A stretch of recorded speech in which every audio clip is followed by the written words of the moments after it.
Britain invented the tank to end the bloody stalemate of World War I, but not every design was a winner. Some changed warfare forever, others were so flawed they never saw real combat. Today, we trace their wild evolution from 1916 all the way to the future. Ready for the hits, the misses, and the outright shocks. The story begins with the Mark IV, the most widely produced British tank of World War I. Built to cross trenches, crush barbed wire, and withstand small arms fire, it offered better armor and reliability than earlier Marks and starred in the first large-scale tank attack at Cambrai. To exploit breakthroughs, Britain created the faster Whippet. Lighter and quicker than heavy tanks, it was designed to race ahead and harass retreating enemies with machine gun fire, becoming the first true medium tank concept despite its thin armor. After the war, the Vickers Medium Mark I introduced revolutionary ideas: a fully rotating turret, decent speed, and reliable suspension. It became the backbone of Britain's interwar armored force and heavily influenced tank designs worldwide. Shifting to reconnaissance roles, the tiny light tank Mk1 prioritized speed and low cost. Intended for colonial policing and scouting, it marked the start of Britain's long line of light tanks focused on mobility over protection. Continuing the light tank evolution, the Mk3 improved suspension and reliability. Used mainly for training and reconnaissance, it reflected Britain's budget-constrained approach to armored development in the early 1930s. The Mk4 further refined the light tank formula with better armor and a two-man turret. It saw limited export success and provided valuable experience before larger conflicts demanded heavier designs. Building on previous models, the Mk5 added a more powerful engine and improved turret. Still focused on speed and scouting, it represented the peak of pre-war British light tank thinking. The most produced British tank before WWII, the Mk6 saw action in early campaigns. Cheap, fast, and reliable for reconnaissance, thousands were built, though its light armor proved vulnerable against modern anti-tank weapons. Britain split designs into cruiser and infantry types. The cruiser Mk1 or A9 was the first cruiser, fast but lightly armored, armed with a 2-pounder gun and meant to exploit breakthroughs like cavalry of old. The cruiser Mk3 introduced Christie suspension for superior speed. Though thinly armored, its mobility influenced later designs and gave British crews valuable experience in fast armored warfare.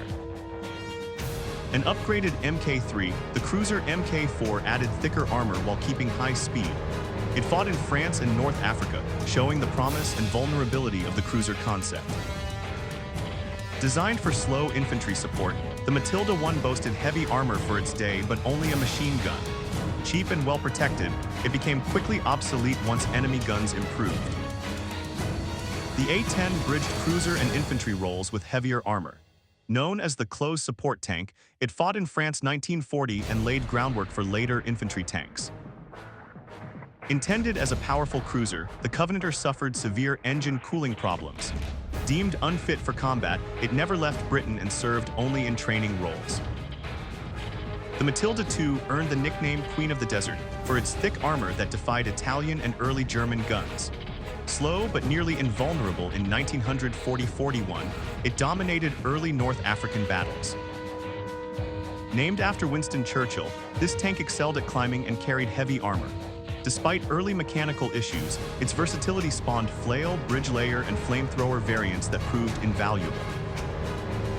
Reliable and easy to produce, the Valentine was built in greater numbers than any other British tank.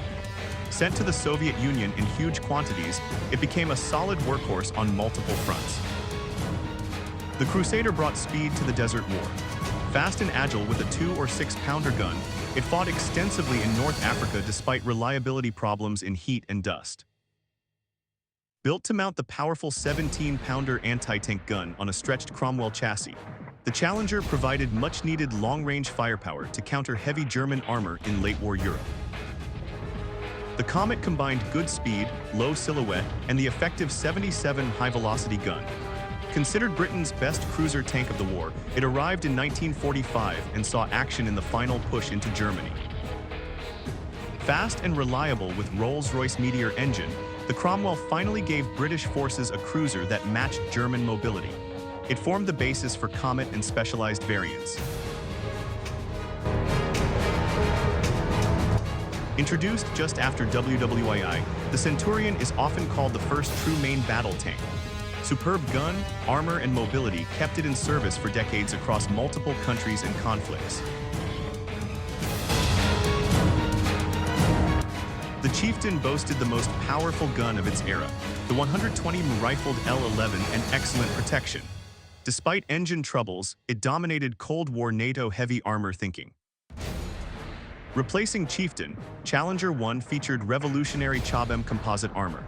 It proved itself in the 1991 Gulf War, achieving the longest confirmed tank-on-tank kill in history at over 5 km.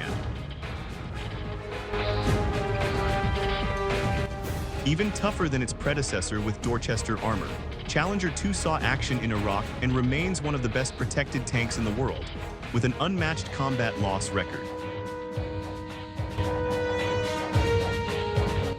The upcoming Challenger 3 upgrades the hull with a new smoothbore 120 mm gun, active protection systems, and advanced digital electronics to keep Britain competitive against modern threats. From the muddy fields of 1916 to the cutting-edge designs of tomorrow, British tanks have shaped a century of armored warfare. Which one surprised you the most? Drop your favorite in the comments, hit like if you enjoyed the ride, and subscribe for more deep dives into military history.